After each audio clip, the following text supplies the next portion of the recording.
we're not really providing a service of here's how you can solve your third-party problem faster. So we're actually trying to understand an industry problem, and building that kind of data set, that exchange, is really starting to take off. One of the cool things about it is every company that's in the exchange benefits from every new entrant. Today on the Technado, we'll be talking with Fred Kneip of CyberGRX about risk assessment. We've also got some news about the right to repair legislation coming up in Canada, as well as the real story about the Momo challenge on YouTube. That's all coming up on Technado, starting right now.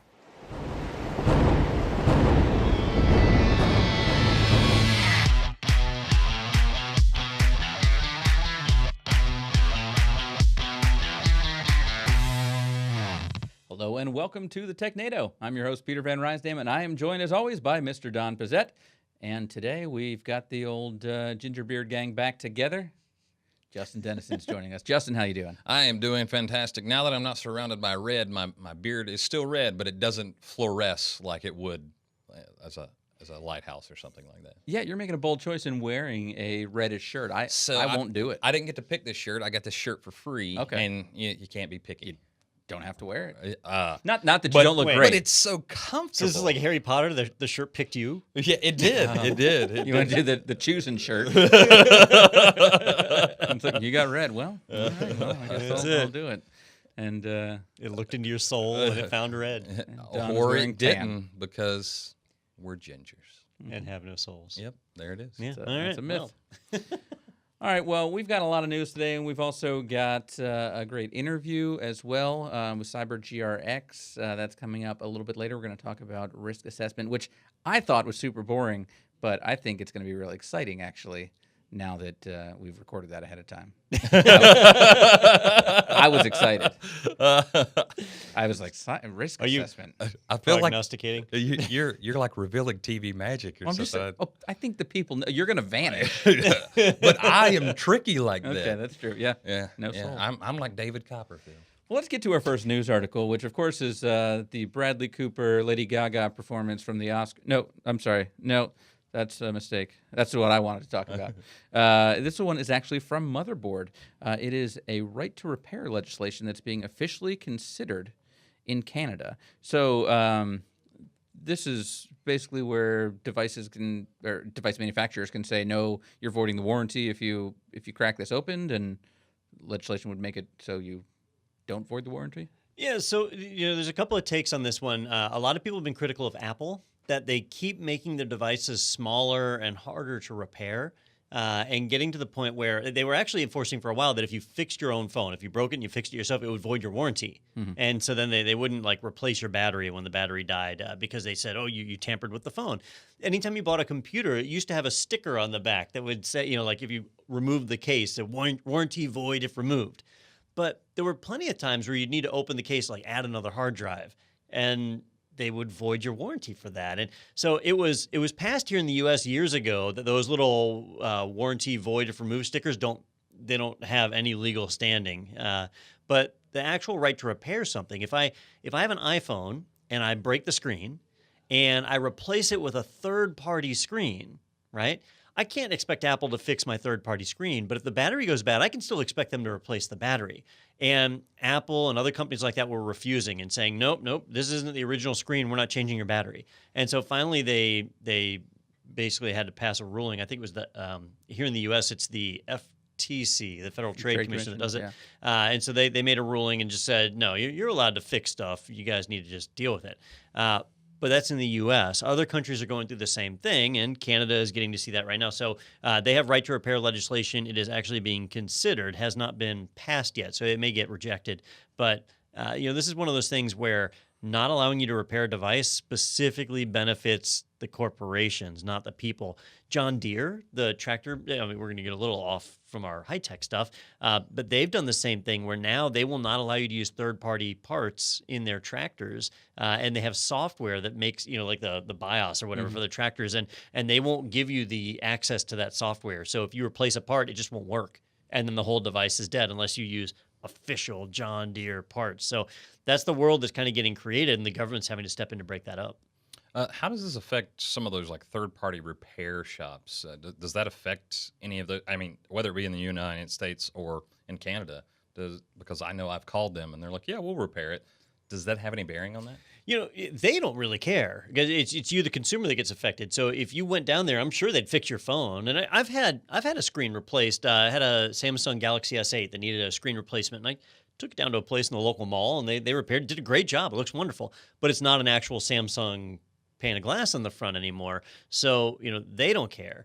But if your warranty is still active, you'd be losing that warranty. Well, not in the U.S. anymore, but in other countries you would. Now, if your warranty's already up, then none of this really matters anyway. And most people get a cell phone and use it for like 2 years. Your warranty is only 1 year, if even. So you're usually better off doing things like insurance. But I found, I don't know if you guys ever use the cell phone insurance, but usually the deductible on it's high enough that you might as well just pay for the repair. Yeah. Yeah, for the most time. Now, there was one time I got a repair quote, and I was like, that seemed high. It was actually a battery replacement. It was a phone that was, out of the 1 year warranty. Mm-hmm. And I was like, oh, no, that seems like a little high. So I searched around the internet, got the little tool and an extra battery for like $30. And they're like, but it's going to take you an hour. I was finished in like 7 minutes. Now, this was a while ago. This isn't with newer phones that have very seamless cases or wraparound screens or anything. The angle they're getting us on now, though, so companies like Apple have had to back off of that. But now they're doing where there's no upgradable parts, right? Where the battery is soldered onto the board, or on laptops. There's a lot of laptops that come now with no expandable memory, and the hard drive is flash memory, and so it'll be soldered onto the motherboard. So you kind of like lost that right to upgrade.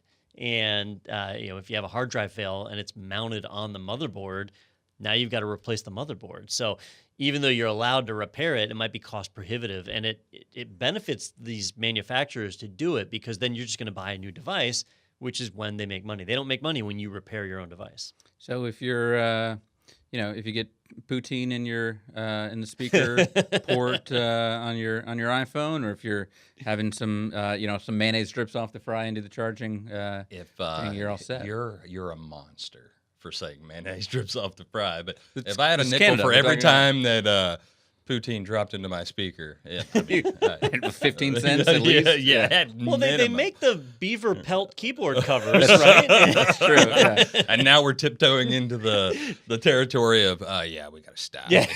Is this race? Is Canadian a race? I don't. All right. It's a condition. I think that's worse. All right. We just lost all of our Canadian listeners and our guests. So, all right, let's get to our next article. The Galaxy S10 has an ultrasonic fingerprint scanner, and here's why you should care.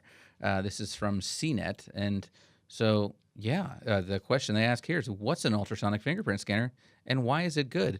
Don? All right. So last week, huge cell phone announcements came out from several manufacturers, and Samsung was one of them, announcing the Galaxy S10. The Galaxy F, right, their foldable phone, that got all the press. Did we talk about that on the podcast? Okay, so we talked about that one. We totally didn't talk about the Galaxy S10 because who cares, right? Mm-hmm. But it has an ultrasonic fingerprint reader, which when Apple released the iPhone 10, they eliminated the fingerprint reader on it, and the rumor was they were working on a through-the-screen fingerprint reader. Couldn't get it done in time, and so instead we ended up with crappy Face ID, which is horrible. Well, Samsung kept the fingerprint reader on the back of their phone. So on the back of most Android phones, you'll find a fingerprint reader. It might be a circle, it might be a square, but it's there. Samsung has apparently finally perfected the technology of having a fingerprint screen reader right under the screen, and it does it with ultrasonic waves. So the same technology they use to look at babies in the womb, they do the same thing with your thumb now. Hopefully your thumb's not impregnated, but you put your thumb on the phone screen, and it's able to use ultrasonic. I want to say radiation, but that's not right. But it's ultrasonic waves. I hope not. Technically, it's a radiation. Oh, it is. Yeah, it's sound radiant, right? It radiates out from a source. So I'm allowed to say it's not electromagnetic, but it vibrates and I wonder, could they figure out if you had a blood clot in your thumb? Because that's how they determine if you have a blood clot. I don't know. But I do know that it's better than a regular fingerprint reader because it's doing a three-dimensional reading of the fingerprint. A regular fingerprint reader is really taking a picture, and so it gets a two-dimensional diagram, and then it identifies points on there. With this, it's three-dimensional, so you can actually see the depth of the ridges and other things, and that makes it far more effective. And honestly, it could be twice as bad as fingerprints, and it would still be 100 times better than Face ID. So I'm curious to see if Apple starts to adopt this, but Samsung's got it, and we'll hopefully see more and more phones have it. As someone with apparently a working face, I've had no problems with Face ID. Be it at night, I'm wearing a hat. I've got a burqa on. That's I've 'cause always your face been is fine. reflective. Oh, because of the no soul. Yeah, no, just because you're really pasty. Oh, because I'm very pale. Okay, Yeah. I appreciate that. I could say that. No, 'cause I know mine you is can. as well. Yeah. No, I get it. That's fair. I never had to buy reflectors. for Versus my Halloween. bronze complexion. Sure. Yeah. I mean, next to us, Don, you are you Greek. look Yeah. like you are a Greek god.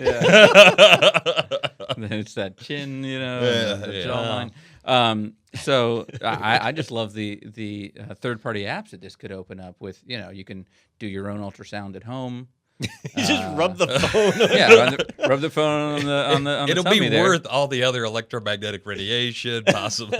Sure. Yeah. We're playing Bach through ultrasound. It's weird. Yeah. Yeah. What are Good the stuff. things you could do? Like, I guess technically, if they had a large enough range, they could scan a room. They could determine profiles of the room through I'm like sure sound they waves are. bouncing. suppose that's true. It'd be hard. I don't think they could make a strong enough emitter to fit in a phone. I would suspect not as well. But Yeah. we didn't used to think computers would fit in our. That's pockets. true. We're Could be getting coming down the line. Yeah, on this yeah. one. Yeah. Wow, what's the future? The future is now. Speaking of the future, we've got the HoloLens 2 coming out from Microsoft. They've just announced it. This is on Tom's Hardware. For $3,500, we have the HoloLens 2 because, I mean, we all had a HoloLens 1, right? Absolutely. I bought two. Two of them? Yeah, I had one for each eye. Yep. But apparently that worked so well that now we're going with the HoloLens 2, which Sequels are they're always saying better. it's a vast improvement over the thing I didn't even use the first time. Don, do you know what's new in this one? Yeah. So keep in mind that the HoloLens 1 was, I'm going to do air quotes here, released last year. It wasn't really released. It was the dev kit that was released. And anybody could buy one, and I think they were $1,500. I feel like they were cheaper or less Giving 'em expensive. away. Yeah. But it was designed for developers to buy them so they could then start to create apps that would work with the HoloLens. Microsoft did that big demo of the Minecraft gaming table where it was all popped out of the table, and it was all extremely scripted for that presentation. In the last year, literally next to nothing has come out for the HoloLens, but they've continued to evolve it on their side. Microsoft has really big plans for this, and they found certain things about the design of the original HoloLens that could be made more powerful or just could be done better now. And so they've released a new one. And again, it is still targeted as really a development kit. So if you're a developer looking to create augmented reality applications, you can pick up a HoloLens kit for $3,500 and then use that to start developing. Now, that means this is not really targeted to consumers. Microsoft's actually been picking up a little bit of bad press because they've been working on this for military purposes. One of the examples they gave was you could have somebody inside a tank, and even the most advanced tanks still have little windows on them so that people can see outside. Well, now they could put cameras around the tank. The driver could be sitting inside completely enclosed and look around and see right through the walls, right? And kill more enemies, which some of the Microsoft employees have been protesting about. Or see the people not to shoot that they didn't notice there before. we go, right? And all the people that get run over by tanks inadvertently, that's gone. Glass half full, right there. Yeah, I'm a silver lining kind of guy, and I do make fun of the HoloLens, but it is a cool technology, and the demos I've seen are pretty cool. And for those that aren't really familiar, it's as Don said, it's a clear screen on the front, so you're not just in a virtual reality, immersive experience. You're able to augment reality and put things on, see tutorials on top of the thing you're working on, or all kinds of different things. It looks pretty cool. Well, what's the long term? I don't know. Whenever I see devices that are meant to like change your field of vision like that, what's the long term health? Are there any considerations for long term health? I remember issues? when the Nintendo 3DS came out, right? And it did 3D Without glasses. without glasses, right? And they said if you were under 8 years old, you weren't supposed to use it. That it could mess with your eye development because you're technically like focusing through the lens. they haven't really said anything about the HoloLens on this. And it's augmented reality, so you're still looking through and focusing like you normally would. So it may have no effect whatsoever. It may actually just work. I kind of dodged your question, Peter, about what's new in the HoloLens 2. And that's because if you read this entire article, there's Microsoft's take and then there's Tom's Hardware. So Microsoft's take on what's new is that this one, it's got more immersion, better comfort, and more value out of the box. Oh, it's got more value. Which means absolutely nothing. Tom's Hardware highlights the fact that it has a flip-up lens now. So when you're not using it, you can flip it up and just look silly. That's more value. And then flip it down. But other than that, there's really not much in here indicating what's new other than the appearance. Well, better comfort. Better comfort, sure. An additional immersion. So, but that's a comparative word. It's better comfort than the HoloLens 1, or is it comfortable? No, than an Iron Maiden. Yeah, I was going to say an Iron Maiden. Yeah. Same I was trying to think what else would wrap around my head. You're like, well, it doesn't cause the searing headaches in my eyes anymore. Yeah, But I haven't actually used a HoloLens 2. So Says less bleeding. yeah. That's right. So, yeah, you're covered there. All right, well, let's stick on Tom's Hardware here for our next article. Forget USB 3.0 and USB 3.1, which, done. I've forgotten. Already forgotten.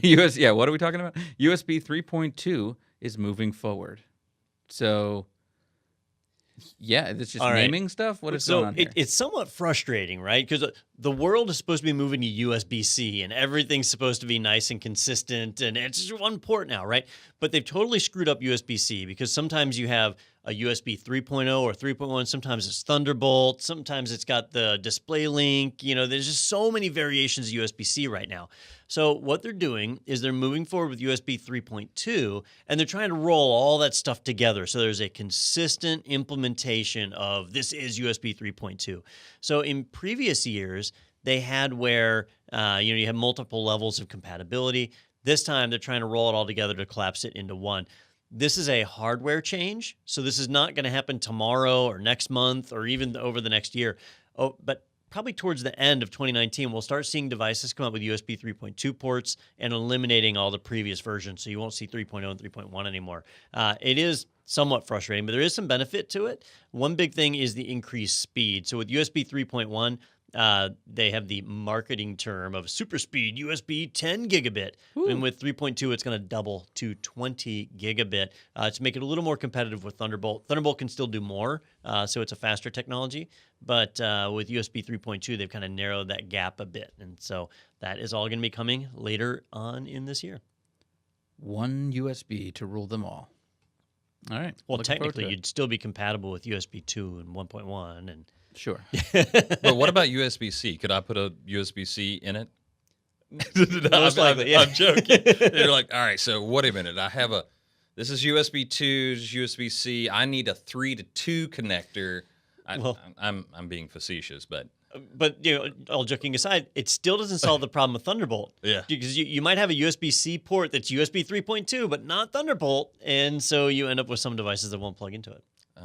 Yeah. Oh, that sounds fun. If you push hard enough, anything's possible. All right, let's now move over to Slashdot over on tech.slashdot.org. A new study from the Department of Obvious shows Windows 10 Home Edition users are baffled by updates. Updates are that little thing that you have to hit dismiss on all the time, right? Yeah. Yep. So ignore. This one, I think, Justin, you said it best. Does this even need to be a news article? I don't think so. You just walk in a computer lab, just hang out for a while, and you hear someone go, "What is going on?"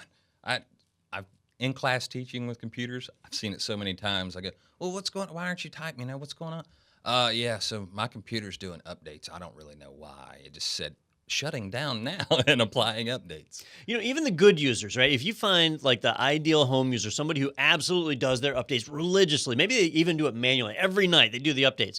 If you ask that person, okay, what did the update you just did? What did it do? What did it fix? They don't know. Just, hey, I saw some update was available. I installed it. So good for them. They at least applied it.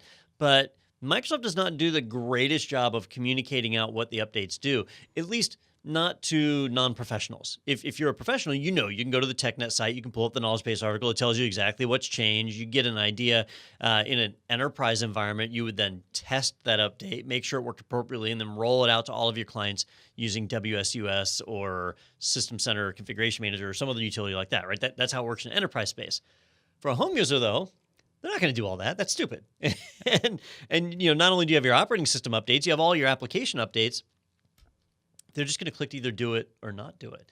But the part that made me laugh kind of the most reading through this was when they gave the sample size. This is based on a survey of 93 Windows 10 home users. When I read that the first time, I was like, it's supposed to be 93,000 or something. The sample size here is 93 people. So this seems like a pervasive practice with studies.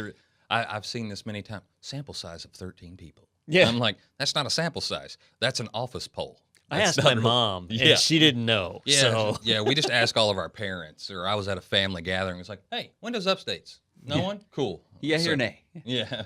Yeah, 4 to 5 dentists also agreed that it was difficult. So the question is, why are we talking about this then?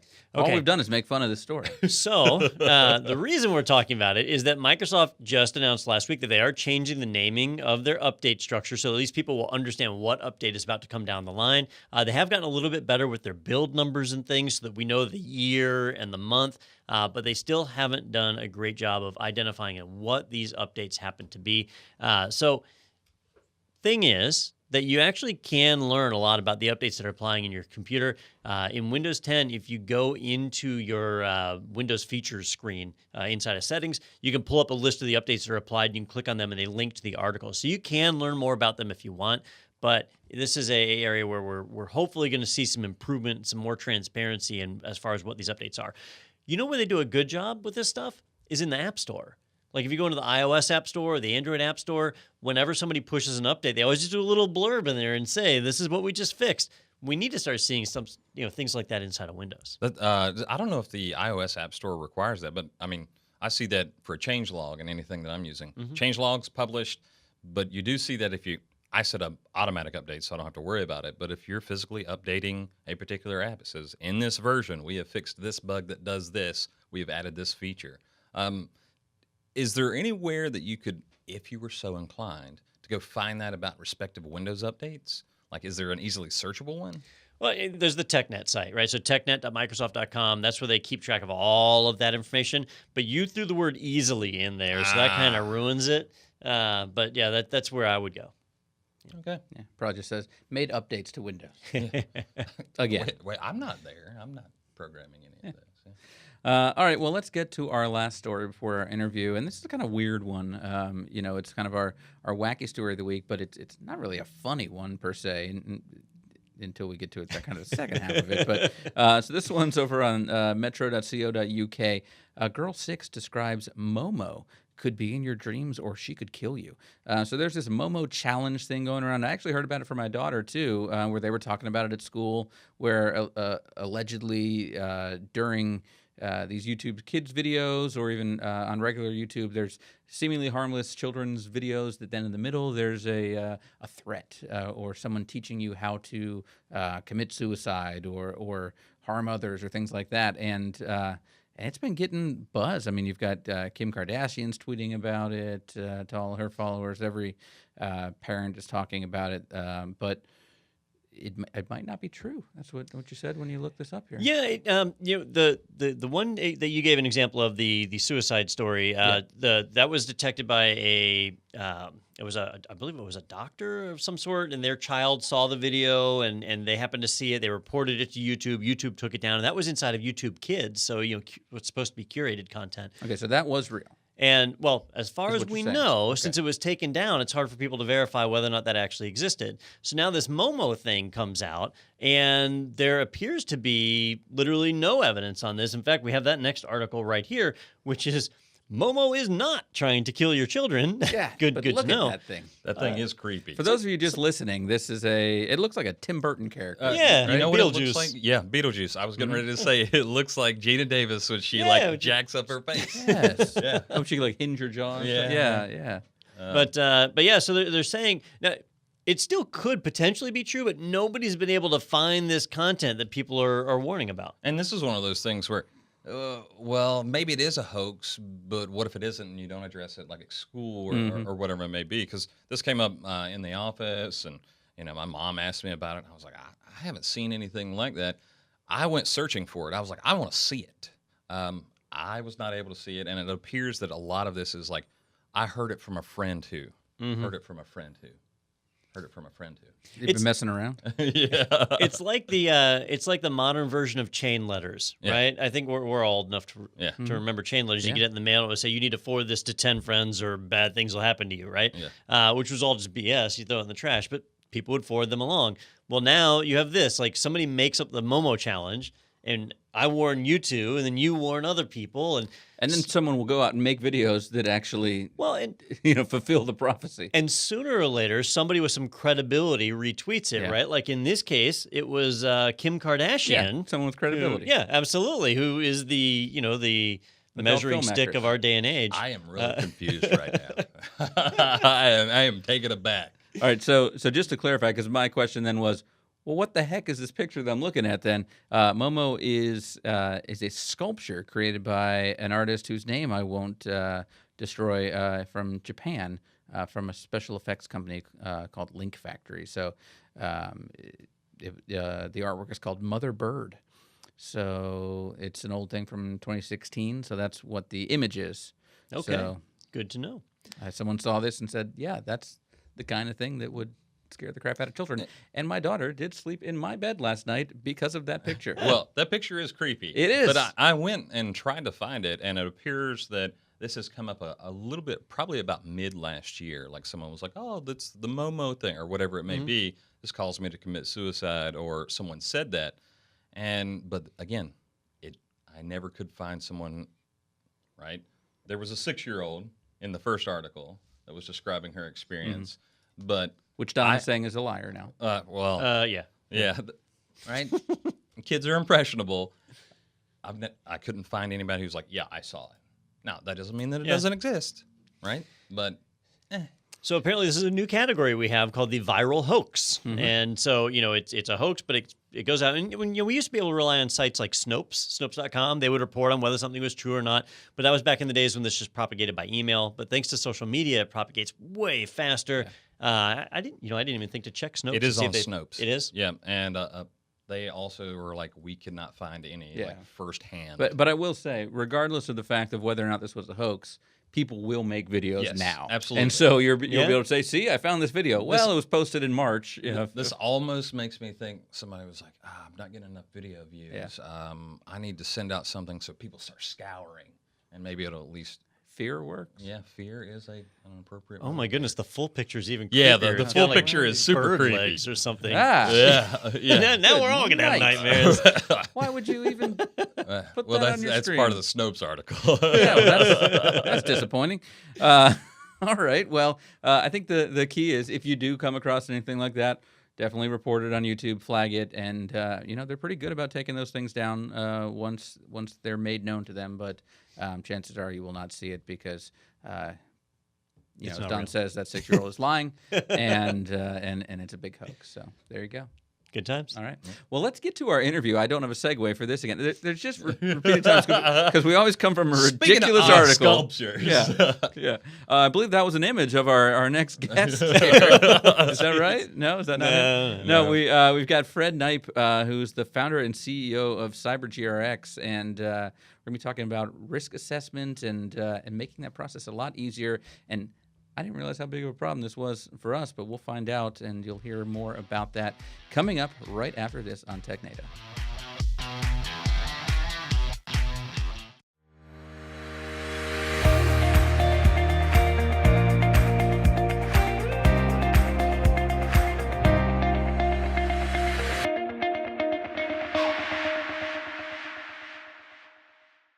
All right, welcome back to Technado, and it's time to bring in our guests now, all the way from Denver, Colorado this time. We have Fred Kneip, who is the Chief Executive Officer and founder at CyberGRX. Fred, how you doing? I'm doing well, thank you. So for those of us that don't know too much about CyberGRX, I know you guys are a relatively new company. Why don't you give us a little bit of background, who you guys are, what you do, and why you got into it? Sure. So CyberGRX is a third-party cyber risk management platform. What that means is we really help companies think about the risk exposure that exists outside of their kind of environment when they send their confidential information to someone else for data processing or a variety of other things. And how do they know it's being adequately protected? And what CyberGRX is effectively, it's the one and only exchange of that information. So instead of actually just helping someone do an assessment, we actually do an assessment ourselves. We house that data centrally, and we allow it to be used multiple times, kind of a one-to-many solution for a problem that's gotten way out of hand right now.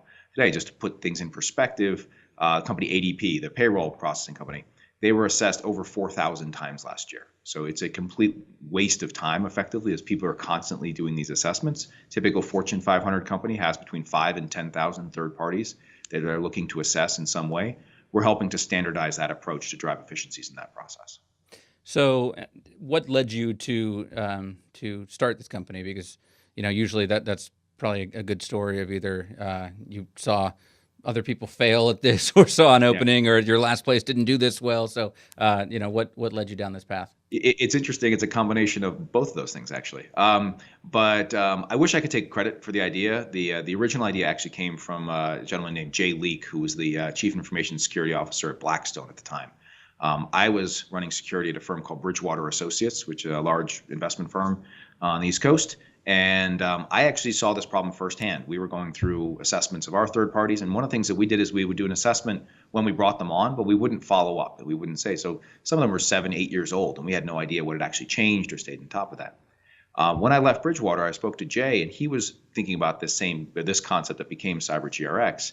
And what his responsibility was at Blackstone was quite interesting. He was responsible for securing Blackstone, but then also for helping build the security programs at their portfolio companies.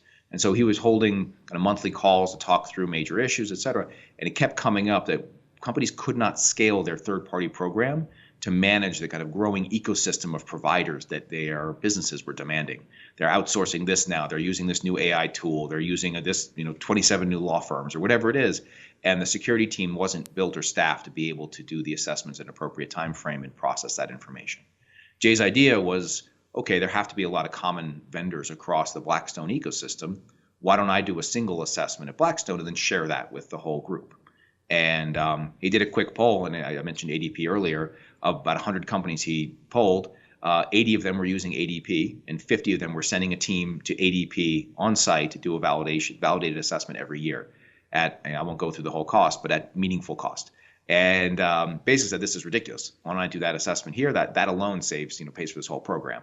And Jay and I started talking and said, well, other people use ADP, so why stop at the Blackstone ecosystem? Why not go broader and go from there? To your second point you mentioned there in terms of kind of failed or not been as successful in that process, we're not the first to think about, okay, there's a way to standardize and drive this. You have standards out there like SOC 2 or ISO, NIST, et cetera. There are other products out there that have created kind of a standard assessment framework. And we spent a lot of time investigating why hadn't they taken off? What are the issues that people had with each of these different standards or processes?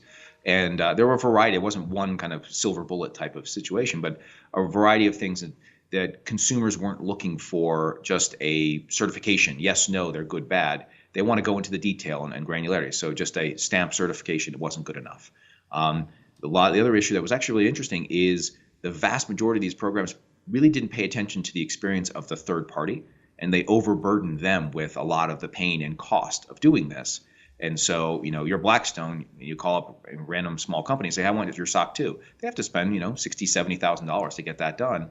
And they say, great, now I want you to fill out the rest of my questionnaire as well because your SOC 2 doesn't cover all of it. And suddenly that company has now gone through the cost of that process, and it's a painful experience for them. And so, I can go through more details on that, but really investigated a lot of this granularity to say, wait a minute, how does this need to look? And that was the foundation for how we decided to build CyberGRX. So, it sounds really interesting. I'm kind of curious. It sounds like a win-win that for the customer, they just go to one place, you've already done the assessment. For the service provider, they're getting assessed less, like ADP in your example. Instead of having 50 people coming in to do physical audits, there's just one. So who gets billed in this case? Like, who's the biggest beneficiary? Is it the customer that's looking for a service provider, or is it the service provider? Yeah, and that was one of the things that got me excited about this opportunity. And so I, spent a lot of time in the consulting world, investment world, prior to this, and it's very rare that you identify opportunities where both sides of the equation truly benefit. And that is in this situation. It's interesting, for the consumer of the data, and this is an ability for them to scale and actually really manage risk in this area for the first time. And what I mean by that is if you have a program that was designed to assess 30 companies with one person who did that every year, then that went 300 or 3,000, they're completely overwhelmed. I can't tell you how many times we speak with CISOs or others who are saying, I just can't keep up with this demand. We have a backlog of 800 or 1,000 or 10,000 third parties that we've never assessed. And so you're allowing them to scale that up. And I'll go into more details of the platform, but it also allows you to start running analytics and portfolio review of that. So you can start to identify where pockets of risk exist. Huge benefit there. And then on the other side, to your point, these companies who are being assessed countless times, ADP is one example, but then take a medium-sized business where the CTO or head of security is spending X amount of their time just responding to customer questionnaires. And it's a huge drain as people are trying to build these programs. To answer your question directly, what we do is we actually bill for the consumption of the data. So it is actually no cost for the third parties to provide the data through our assessment. There's time and energy to obviously go through the process, but there is no cost to them. And then they can share, and then each consumer of that data then pays us a subscription fee. So when they subscribe, kind of talking about the platform here, like if I were to come in and subscribe to CyberGRX, I would have access to all of the assessments that you've done, and I would then be able to use that as I choose between vendors? No, and so one of the things is the level of data we're collecting is pretty sensitive, and so no one really wants that just to be openly available to whoever signs up. And so what we actually do is we facilitate that sharing through our platform. I mentioned ADP, I mentioned Blackstone. Blackstone comes on the platform and says, I'd like access to the ADP information. They effectively request access through our platform. ADP approves it, and then that data flows into the Blackstone dashboard. So what we sell is actually a level of kind of slots as the subscription. You can have 100 or 1,000 or 5,000 or whatever is appropriate for the size of your program.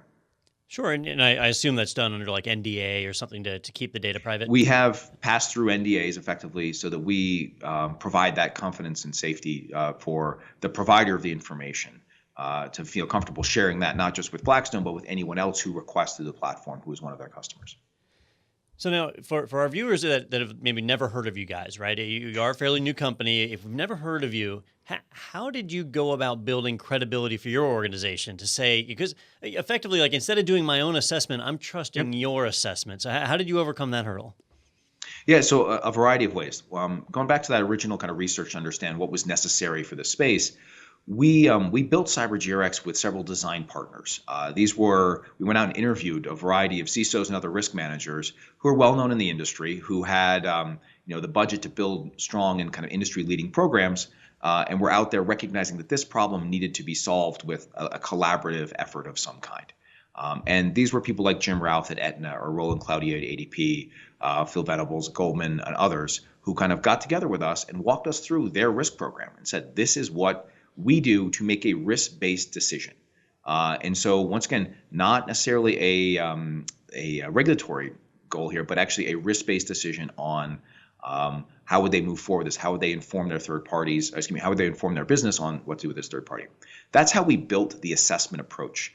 We spoke to each one of them, we brought them together and said, okay, here's a collaborative approach to do this, and this is how we're going to collect the information.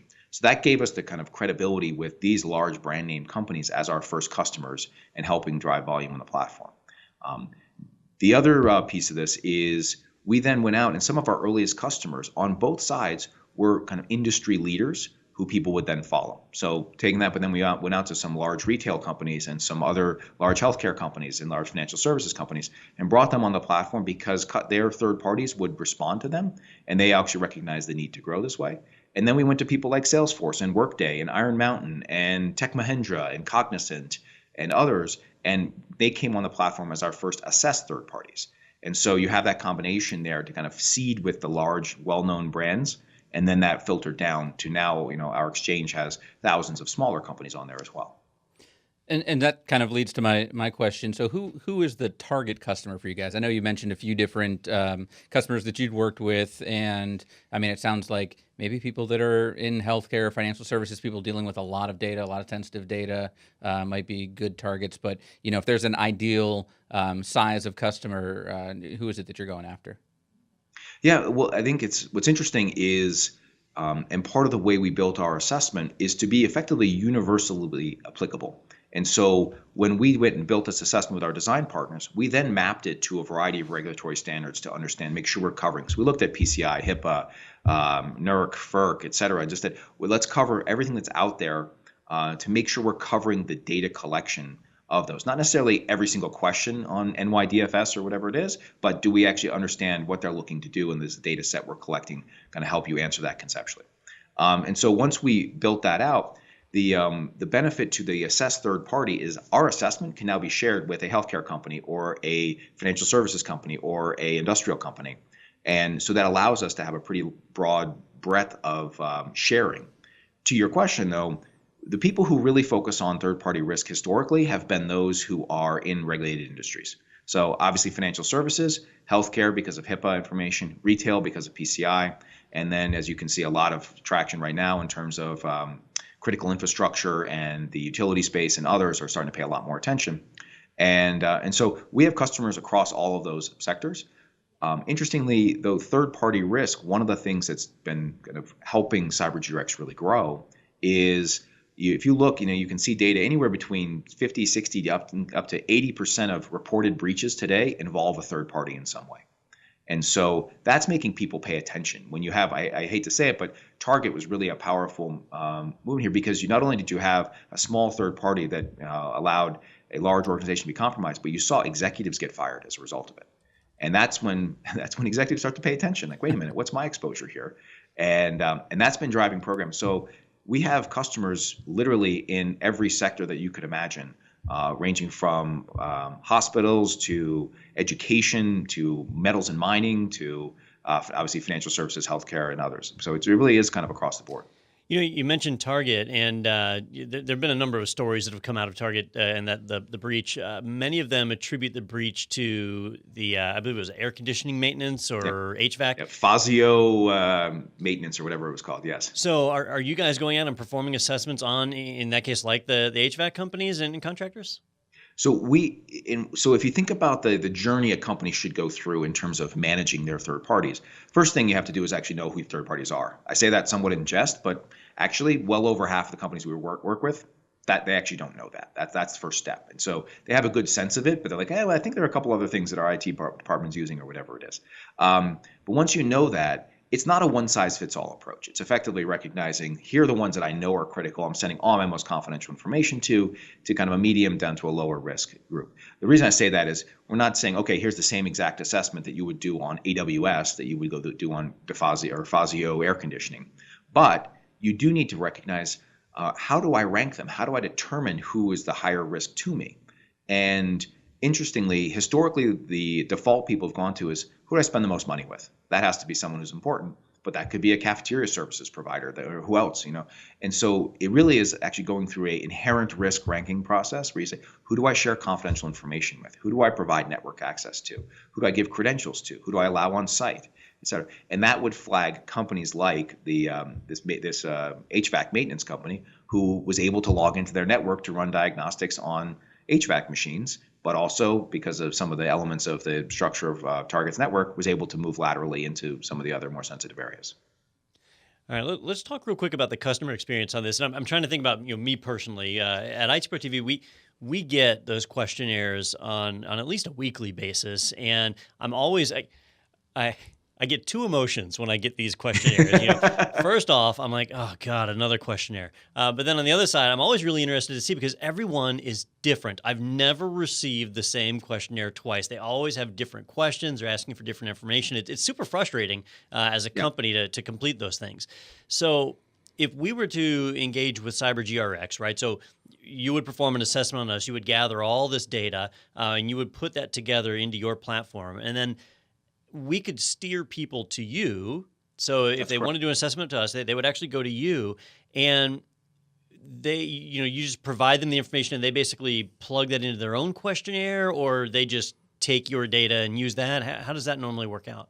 Yeah, typically the customers coming into our platform are recognizing that what they do today is not getting it done for them. It's a manual process in many cases, sending you an Excel file that says, do you have passwords? Do you patch regularly? Whatever it happens to be. And you've written some level of text response or something of that sort. And now they have a stack of those sitting there. And more often than not, they're kind of working through, okay, here's the other 45 I have to get done this week before I can go home. And I'm actually not even going to pay attention. I'm going to quickly look at yours, maybe run it through a quick algorithm to say, how many did you answer? And that's what they're doing. And they're saying, okay, that just doesn't, one, it's not solving any level of risk management. And two, it's a massive administrative burden on, if you go back to one of the biggest problems in cybersecurity today is people, is being able to find people to fill. So if you're going to take a CISSP trained person and say, okay, I want you to spend 80 to 90% of your time emailing people to see if they filled out a questionnaire, like that is just a terrible use of that time. And so what we're basically saying is don't do that anymore. We're going to deal all the data collection for you. Either they're already on our exchange and all you're doing is requesting access, or if they're not, we, CyberGRX, will go out, reach out to them, get them onto the platform, and that data will then just flow for you. So you can now log into our platform and look at all of the assessments for the companies that you might work with, either individually or in a portfolio basis. One of the things, and this came from working with our design partners, was they looking for that comparability. We moved from, instead of kind of a text-based response, to a purely structured data assessment. What I mean by that is all of our questions are, do you have this or not? And if so, what do you measure? What do you cover? What percentage coverage? How often are you updating? Is it daily, monthly, weekly, upon incident, whatever it happens to be? And allow someone to go through and actually just select what's relevant. To use an example, if I say, do you do background checks? Our strength measurement says, do you check, education, prior employment history, arrest record, et cetera, which check all that apply. Now, our coverage is, do you do just executives or all employees or temps as well, et cetera? And then timeliness is how often do you do it, just upon hire or every year, et cetera? And that allows you to get a pretty robust data set, but all structured. So now you, going back to that customer experience, I can say, let me take my 1,000 third parties. Let me filter by law firms. Okay, I have 120. Let me filter by law firms who I spent over $1 million with. Okay, now I have 52. And of those, let me sort them by best to worst on data protection controls or access management controls or whatever else it is that would give me more comfort, confidence that they're not going to be the next Panama Papers type of situation.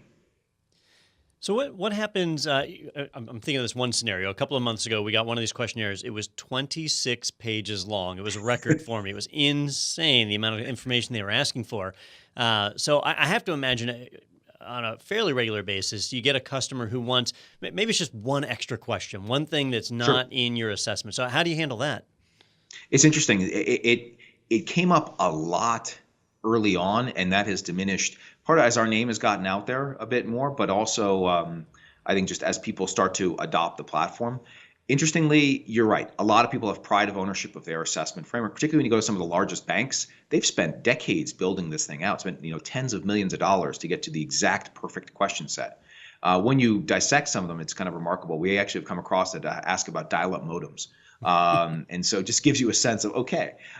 However, the answer to that is, it typically is, they'll say, great, what do you do with the data? I'm like, oh, well, we'll just put it into a repository. Like, well, does it really matter what you ask if you're not actually doing anything with the information?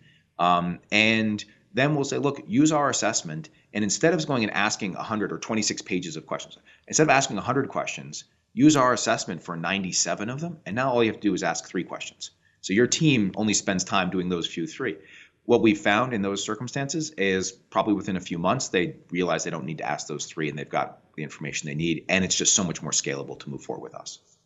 So obviously Don has a lot more experience in the risk assessment than I do, because apparently our questionnaires all come to him. Many of them do, I yes. didn't know about this process really happening here. So I'm curious, do you find most of the companies you work with are coming from maybe another vendor that does this? I mean, are there a lot of others out there doing this, or are they coming from we're doing it ourselves and realizing that this is an administrative nightmare and looking to you? Yeah, the vast majority of time we are we're helping an internal team kind of move from kind of old-fashioned to a more modern, scalable approach. And so it's rare that we're displacing another vendor, because not many people do this. There are times when we'll displace kind of consulting firms who would I go pay E&Y to do 1,000 third-party risk assessments at $6,000 a piece or whatever it is.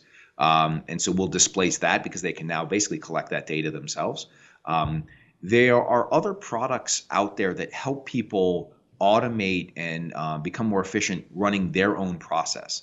And what I mean by that is they'll come and say, hey, load here, you can build a custom questionnaire and do this, and we'll schedule when it goes out to the third party or when it goes to iPro TV or whatever it is, and then we'll follow up with all these emails. They can log into your portal, and you've now moved it from a kind of paper-based email to a online experience, but it's still a bespoke questionnaire.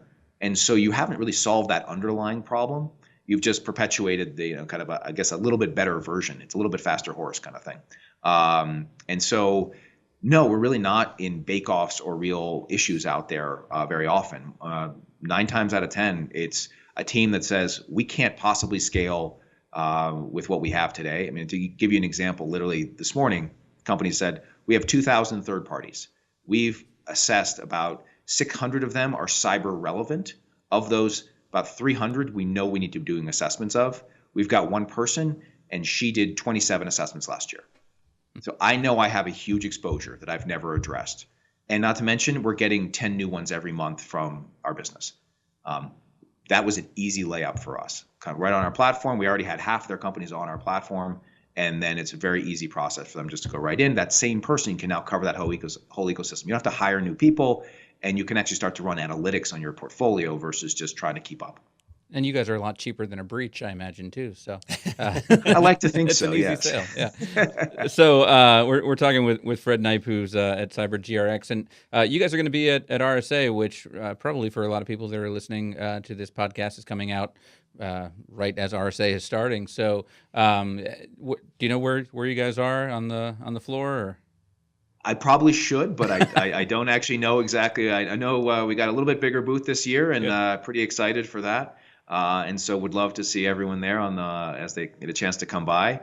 And we've got a bunch of new features and such we will be demoing at our booth there, so it's exciting. Yeah, it's about the size of Rhode Island, I think, the show floor at the Moscone Center. So, yeah, so I don't even know where ours is. We're in the middle, kind of when you go between the north and the south Expo halls. Sounds like a good spot, actually. Yeah, yeah, where it's the bottleneck where nobody can get by. Exactly. So.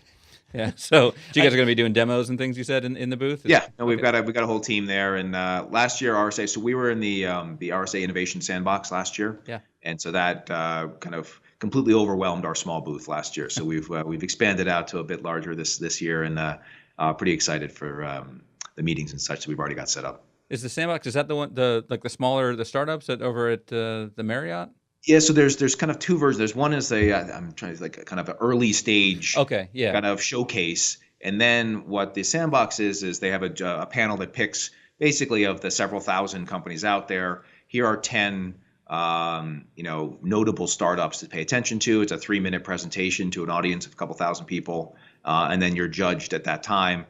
We unfortunately did not win, but it was a great opportunity to get out there, and that obviously gave a lot of exposure for us to drive some traffic to our booth. CyberGRX, by the way, is in the South Expo Hall, booth 3424, for those of you keeping track. And definitely remember that. And we are in the South Expo Hall 3110, so we're practically neighbors.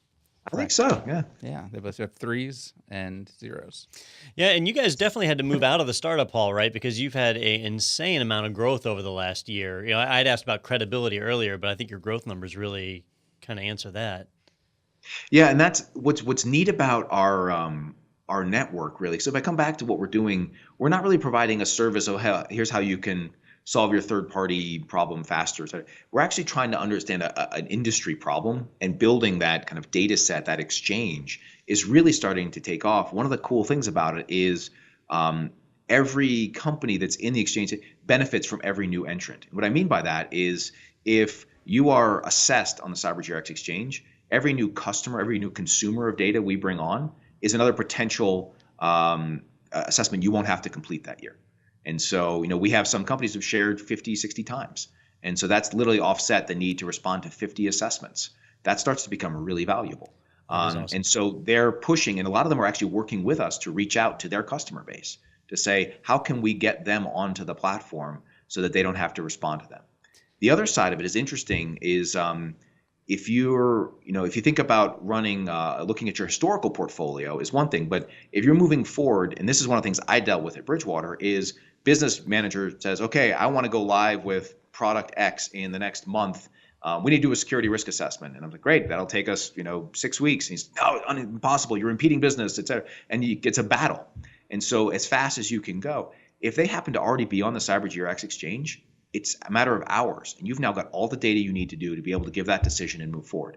And we have a couple customers who've shared with us that they went from trying to set an expectation of almost 2 months to do a fully validated, detailed assessment to turning around in the same day and actually stunning their business partner to say, yep, you're good. And they're like, wow, this is collaborative finally. And so the opportunity to change that, if your peer companies come onto the CyberGRX exchange, the chances are you'll likely use one of their third parties over time. So we see some of our customers are literally trying to get their peer group to come on as well. So it's driving that kind of viral growth, which has really helped us.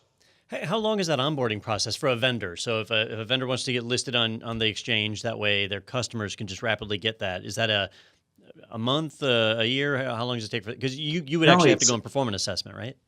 That's correct. But and this goes back to that kind of inherent risk tiering. We run basically three tiers of assessment, and aptly named our tier 1, tier 2, tier 3. Our tier 1 is, it's marketing wizards over here. Our tier 1 is a very comprehensive assessment, which is validated, going through, looking for evidence review. We've partnered with Deloitte to help us do that. So they'll actually run through and say, let me walk through your whole phishing policy. Let me look at a screenshot of your firewall configuration or whatever it happens to be. And so that is probably one of our longest assessments. Those can take 45 days to almost 2 months in some cases.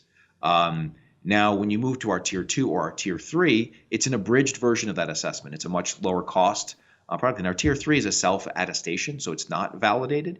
And those can turn around typically within 2 weeks, and we've had them done as quickly as 2 days before. Wow. And so it's a matter of what you need. Our tier 2, interestingly, is our most popular product. And the reason is, what we've done is we've kind of created a hybrid in there of effectively an automated validation. And what I mean by that is when someone fills out our questionnaire, we'll run algorithms that then look to say, are there inconsistencies in the way they may have responded? We know control A is dependent upon control B. They said they had A, but they didn't have B. That will flag. We'll look for anomalous responses for the size of company or the industry that they're in. It's a 6-person law firm that says it has a level 5 maturity SOC, like maybe, but that seems a little bit out of the norm. We also have an outside-in capability like BitSight or Security Scorecard that you might be familiar with, where we run that against the company and look for discrepancies. So what you end up generating effectively is a list of, here are flags or questions. The analogy I could give you is like, if you ever use TurboTax, and at the end it has here's your likelihood of being audited. It's because you did this, this, this. Same kind of thing. We'll say, here's the assessment, or here's the assessment of the company, and here are the things that flagged for us. And so you've kind of given that level of validation, and if there are very few, then that gives higher confidence in the data. If there are a few, that gives you the roadmap of what to follow up with the company. Scalable, automated, much more affordable than sending someone on site. And that's how we've seen many companies just really scale out their whole portfolio based on that product. Wow. So, for a vendor, there's really no reason not to do this, right? You said it was free for the vendor. They just go through the process to get listed. And then for customers, they've got a one-stop shop where they can go and get access to the information. So it sounds like a great solution. Don will be signing up tomorrow, it sounds like. Probably will, to be honest with you. happy to get you on board. I didn't realize how much you did this. You said how many you get. How painful. often do you get these? One a week. Really? Yeah. That sounds like fun. Well, what's interesting, just to that comment, it's our head of sales this is the 5th, I think, security startup he's been a part of. Said, this is the first time in my career I haven't had to explain the problem. Like, I walk in and everyone is, I hate that, from both sides. Yeah. It's interesting, and because it's an administrative burden of collecting the same data over and over. And you mentioned that they're all different, but they're getting to the same stuff. It's just they may ask differently. They may want scale of 1 to 10. They may want text. They may want, and it's a real time drain from valuable resources. So where would someone go to find out more information, or where will Don go to sign up? And I feel bad because I stumped you before on the booth question, so I'm hoping you know the answer to this. I actually do know our URL, so that's helpful. It's obviously it's cybergrx.com. And through there, you can sign up for a free trial or actually sign up as a third party. And our team will contact you or help you get on the platform pretty quickly. And we've built a team to help people through the process. So if you've never done a risk assessment before, the CyberGRX assessment was designed to allow both highly sophisticated programs to go through our process and then those who've literally never done a cyber risk assessment. And kind of we have a lot of tips along the way. Here's why we're asking this. Here's what this is for. Here's why breaches happen this way. And we've had a lot of companies have said it's been pretty educational for them. And then if that still doesn't help, we've had a team that's dedicated to helping people get through the process. And so it's a pretty straightforward approach, or Don can be the judge of that as he goes through it for iPro TV and come back and comment on a later show about how it went. But happy to help out. Yeah, Don will have more vacation time. This would be great. Yeah, so check him out at cybergrx.com or just hit him up over at RSA somewhere in the South Hall. Hey, thank you so much for taking the time to join us today. Thank you. It was my pleasure. Yeah, and thank you for watching, but we've got more Technado coming up right after this, so stay tuned.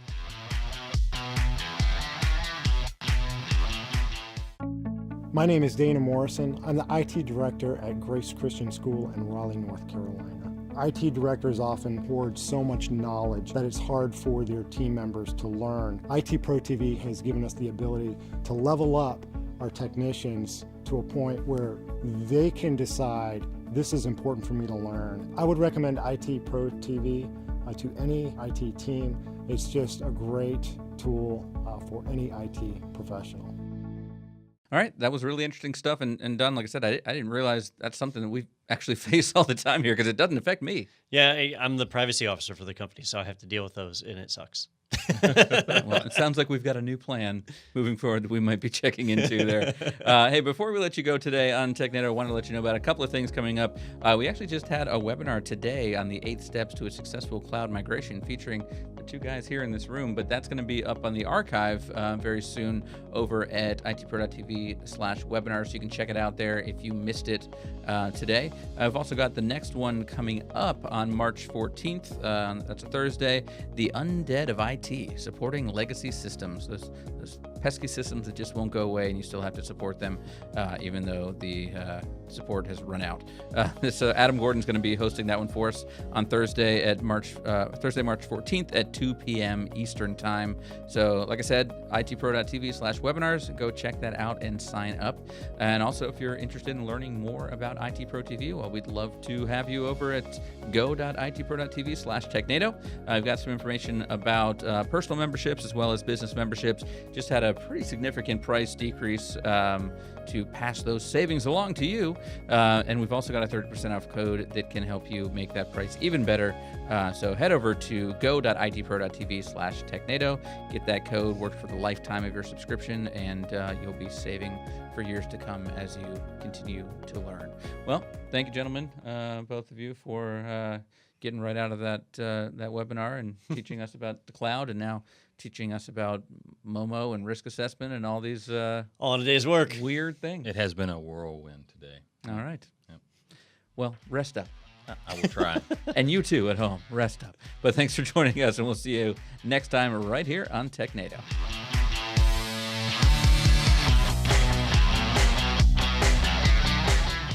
Are you enjoying Technado? Then be sure to check out our other podcast, Ask Me Anything, where our subject matter experts answer your questions. Here's the latest episode, and here's the full playlist. And as always, be sure to subscribe to IT Pro TV's channel. IT Pro TV!